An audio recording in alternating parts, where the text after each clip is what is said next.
Well, good morning to you wherever you're watching this around the world. Welcome to a very special broadcast live from Portsmouth. I'm Tim Cooper and you're joining us live on the Forces News Facebook channel and also on our YouTube channel today. And the picture you're seeing is of a grey sky, a grey sea, and in the middle of the two, a grey warship, HMS Queen Elizabeth. Now you join us as the carrier has already begun her journey. She's been pushed away from the Princess Royal jetty and is being turned by a number of tugboats all around the vessel. She's gone about halfway through that turning process. A few 20 minutes or so ago she was stern onto us, and now the bow is starting to come round. And when that's complete, the tugs will reposition and she'll make her way out past us here to the harbour. But let's take a little look at the harbour scene that is in front of us right at the moment. If we zoom right out, we can see that the harbour has been closed to all traffic. There are two police launches, one directly in front of me and one off to my left over the Gosbourne side, and they're just making sure that the transit route is absolutely clear for HMS Queen Elizabeth to come through. So there'll be no more shipping for the time being until the vast carrier has started her journey. Bitterly cold weather here in Portsmouth today, lashing rain coming down, and from time to time our camera will need to wipe itself clean, as we're doing now, just so that you can continue to see the pictures, because it really is coming straight into our lens here. We're on high up above the harbour entrance on a place called the Round Tower, which since Tudor off. Now this ship's particular journey is not one that was planned, or indeed one that the Royal Navy want her to make.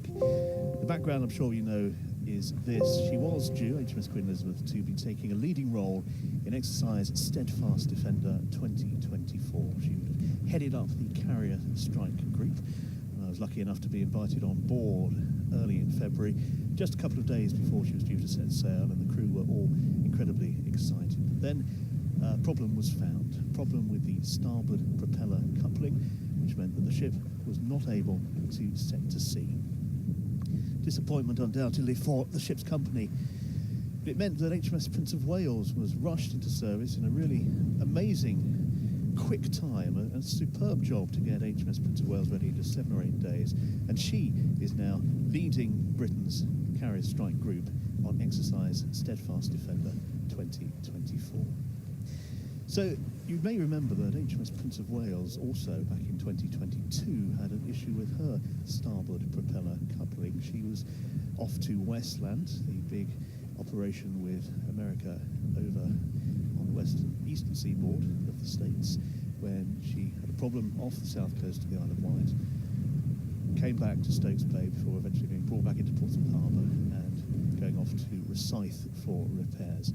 Now the Royal Navy said that this issue with HMS Queen Elizabeth is separate and not linked to the earlier defect on her sister ship, although to a layman it does sound similar, but the Navy is saying it isn't linked. The issue identified, said a Ministry of Defence spokesman, is of the ship's shaft couplings. The ship's propeller, they went on to say, shafts are too big to be made from a single piece of metal, so each shaft is made from 3 sections which are connected using shaft couplings which bind that shaft together. There we have the problem in a nutshell, as the MOD have told us. So that is why we are here today live on the Forces News YouTube and Facebook live streams, bringing you these pictures from Portsmouth of HMS Queen Elizabeth setting off to be repaired, quite simply. She will be taken from here to Rosyth, which is the location where HMS Prince of Wales was repaired. So Queen Elizabeth beginning that long journey today, a few weeks after she broke down. The process to turn her is going well, as you can see. Just another few degrees now, and that ski ramp will be directly facing us, and that is when the tugs can reposition and begin the journey towards Scotland.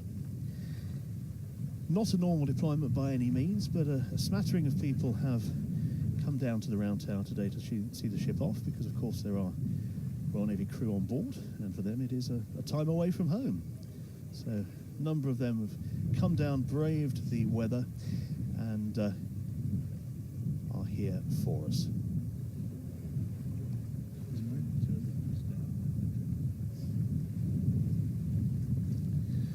Very windy day today, which is affecting our microphones a little bit, so we'll turn them down a smidge and you should be able to hear us hopefully a little clearer there as I shiver in the cold.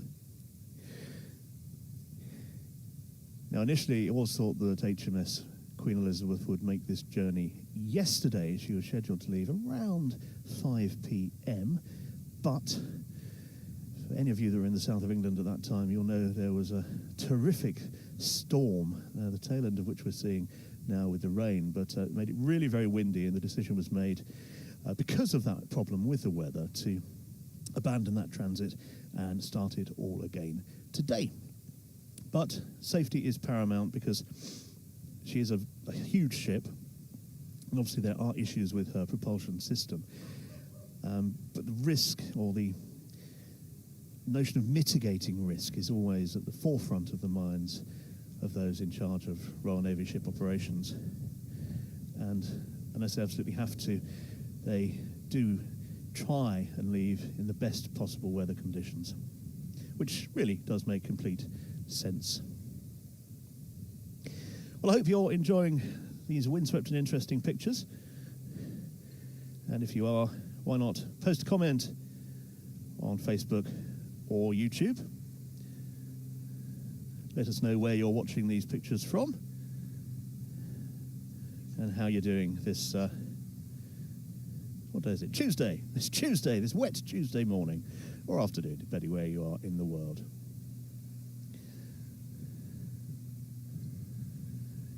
A few comments through, lots of people watching, which is very nice to see. And there we have HMS Queen Elizabeth gone through the process of turning around, and the bow of the ship is now facing the way out. That is the slow part of today's manoeuvre. And indeed, last time I was up here when HMS Prince of Wales was leaving, it took an awfully long time for that manoeuvre to be completed. And indeed, she started going one way and then the other way before going right round again before coming out. So that took a long time. But that was completed relatively quickly. And now she will come towards us. And this always seems to take a while. And then suddenly she'll be looming right over us before heading out into the Solent. Usually the lead tug for these deployments is a tug called SD Tempest.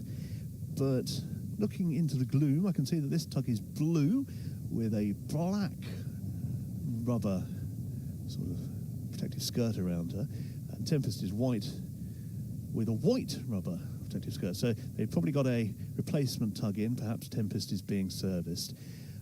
Why do the tugs these days have grey rubbing strips, as it were, all round them? Well, quite simply, they don't mark the grey warships. A simple development, but one that's only been brought in the last few years.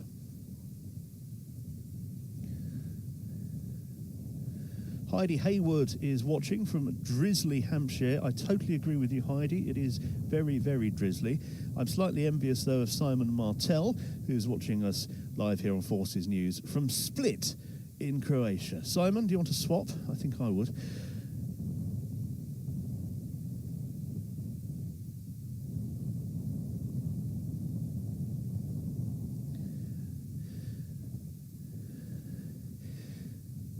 Now, we all know that there are reason for this move is because of a problem with the vessel. But we're not going to labour that point because I've explained it already, and we know what that problem is, and this is the remedy for it: repair in Scotland. But the Navy personnel I've been speaking to over the last couple of weeks, including some quite senior people, have said, okay, there's been a problem here, but the fact that we were able to get HMS Prince of Wales ready so quickly, and I can attest to the fact that when I saw her when Queen Elizabeth was meant to be going, she was covered in scaffolding, a lot of repair work and maintenance work was going on board, and they managed to get that sorted and get her ready for sea in just 7 or 8 days. And that is, whichever way you think about it, a massive achievement. So congratulations to everybody involved in that. And without any politics entering into this at all, it does show the good point about having two carriers. If one is not functional, the other one should be. And so you have options, and options are what it's all about.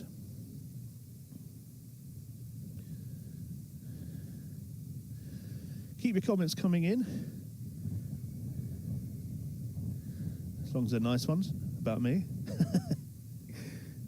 If you are just joining us, this is Tim Cooper live from Portsmouth as HMS Queen Elizabeth leaves her home port to head to Scotland.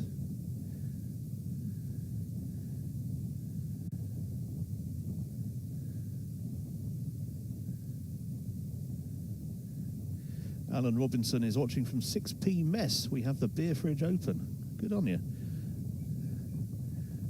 That's made my cameraman laugh. Maybe I've said something I shouldn't. I'm not entirely sure.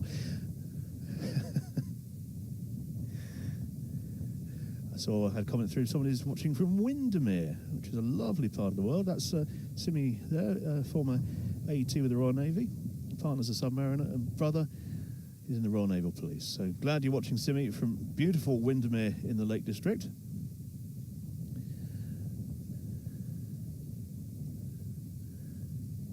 And Martin joins us live on Forces News from Malta.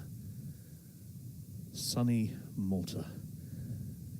A place that itself is steeped in Royal Navy history and folklore and was a major staging post for the Royal Navy until the very late 1970s. But the Royal Navy, whenever a ship visits, and I've been lucky enough to be in Malta on a Royal Naval port visit there, the Maltese are incredibly proud of the Royal Navy. Of course, the George Cross Island for the island's wonderful role, staying stoic and not giving in the face of almighty odds in the Second World War. Pat's in Yeovil, Shelley is in Brussels, Tamas is in London, Bonnie is in Norfolk. What a great spread of people we've got watching us today. So, just to update you, we've gone through the move away from the Princess Royal Jetty. The tugs have turned her through a full 180 degrees, and now the ship is coming towards us, making stately process with the lead tug there in blue and tugs on either side of the vessel, keeping her straight and true as she heads towards the channel. Now, if you happen to be standing on the flight deck at this time, it would be cold, but other than that, you would have a lovely view. To your left, if you're standing on the flight deck, would be the historic dockyard and HMS Warrior, and the Spinnaker Tower and Gunwharf Quays. And to your right, you'd just be coming alongside the Yacht Haven in Gosport, and then you'd see the Gosport Ferry and Gosport Seafront. But I suspect there won't be many people choosing to be on the flight deck today.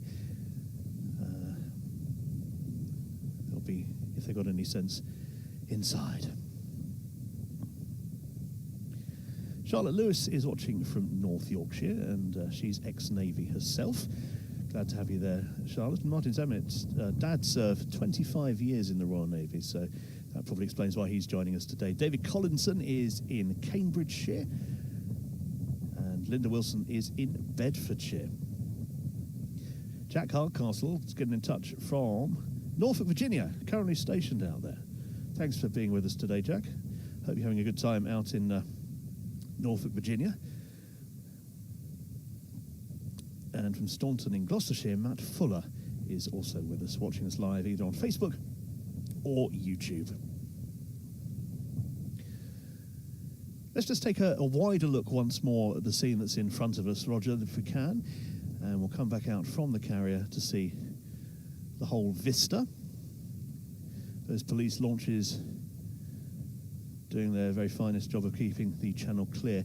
Whenever a carrier transits the harbour, the King's Harbour Master issues a notice to mariners, and that sets out the times when the channel is closed and the times when you cannot transit through it. And the police are here because, despite that being issued, on occasion people just don't notice, or for whatever reason decide to come out anyway, and they are firmly sent back from whence they came, because this is a vast vessel. The flight deck is 4 acres, if you can believe it, and she does not want anybody getting in her way and causing her to have to manoeuvre.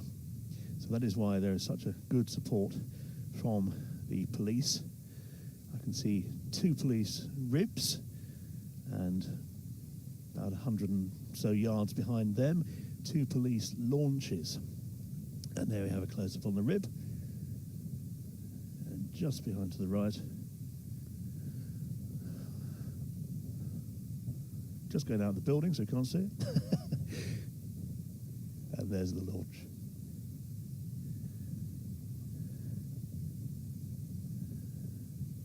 Brian's in Mississippi joining us today. Well done.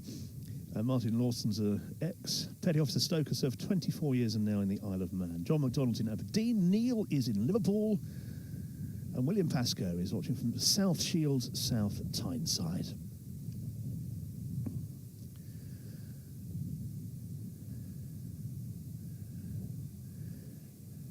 And if you come out very, very quickly, you'll see a police launch off to do something, going out of the harbour there, making sure the next phase is clear for the carrier beyond the harbour entrance and resuming their patrol activities there. Prize for the person watching furthest away today has to go to Terry Williams, who is in Brisbane, Queensland. Lucky you. Robert Fisher is in Cheshire, a little bit closer, but equally as nice. I'm sure you'll agree, Robert. And so live now on the Forces News feed, this is HMS Queen Elizabeth beginning her journey to the repair yard. Full complement of tugs. You can just make out, if you've got very good eyesight in the gloom, the rope being used by the blue tug there, which goes from the back of the tug, as you'd expect, of course, right the way up to one of those round holes on the front of the carrier there, and that's where it's secured inside. Difficult to make out in these conditions, and the rain is getting worse and the picture's a bit foggy, but we're trying our best.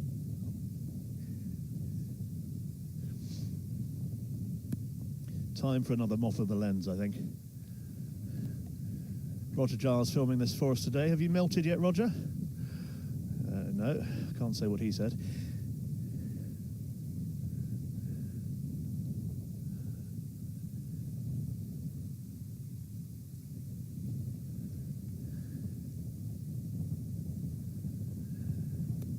We have a new winner for the person who's watching most distant, and that is Jessie Russell from Dunedin, New Zealand. Hello, Jessie. Well, Ashley Crane is in rainy Essex, and Brian Charnock is in St Helens. Simi is making my life even more miserable than it normally is by saying it's dry and sunny in the Lake District. Lucky you. I'm not so sure it's dry and sunny in Ruislip. Hang on.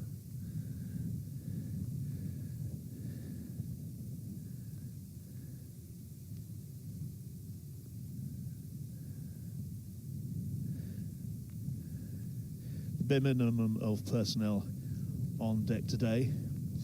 There's the tug, which I think is called Phoenix. A couple of personnel just up there monitoring on the front and left as we look. And the normal number of personnel, one would imagine, on duty in the bridge today.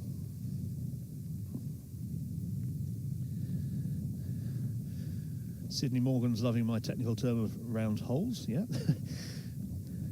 My brain is frozen, Sydney, I can't think of the right words. And Jax Hopkinson is an ex-Navy mum, once a Navy mum, always a Navy mum, watching in Nottinghamshire. So the carrier is now just a couple of 100 yards away from us. Rain comes down in great sheets across the harbour into us.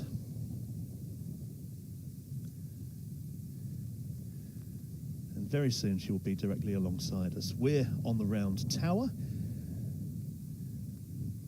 and opposite us is Fort Blockhouse, a naval establishment in Gosport, where a couple of brave souls have come out to see the ship on her way.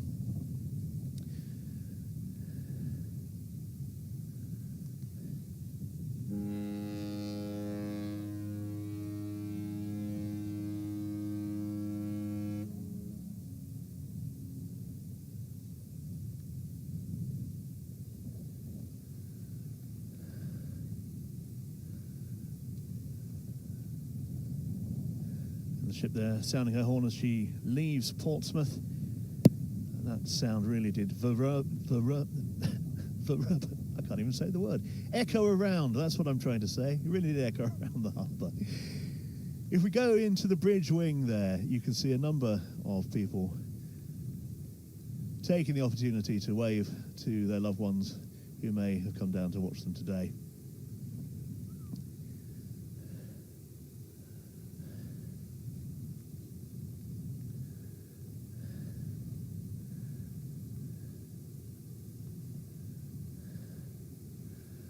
Lovely scenes there.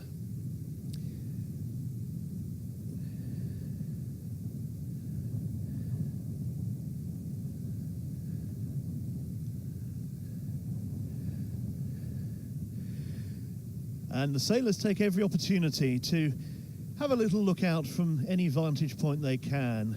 And one of the bigger vantage points is there, and you can see a number of different coloured tabards, hands raised aloft waving, and they have a lovely view of SD Christina, the tug there, one of many going out with her today.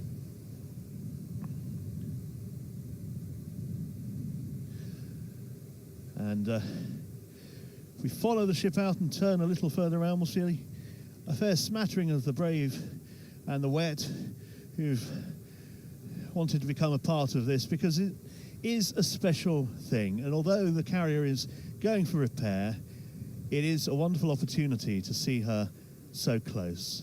Not something many people get to see. Now, a couple of you are asking about the tugs.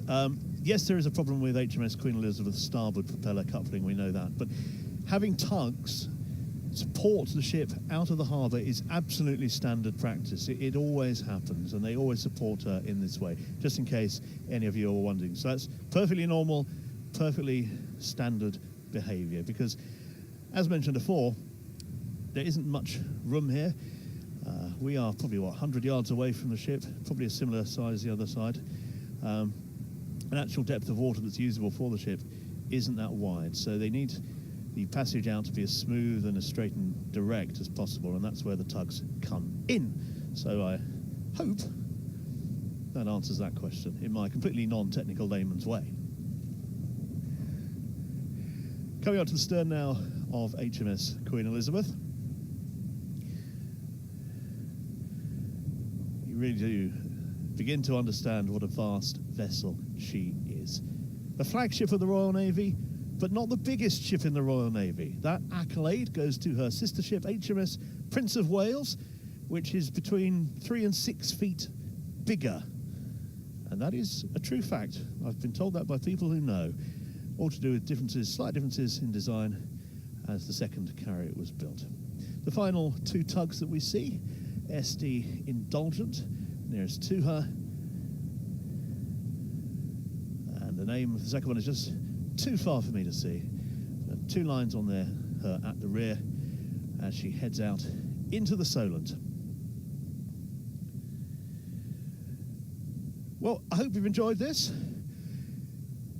It's always a wonderful thing to be a part of, and I'm happy to be down here today to see the carry off.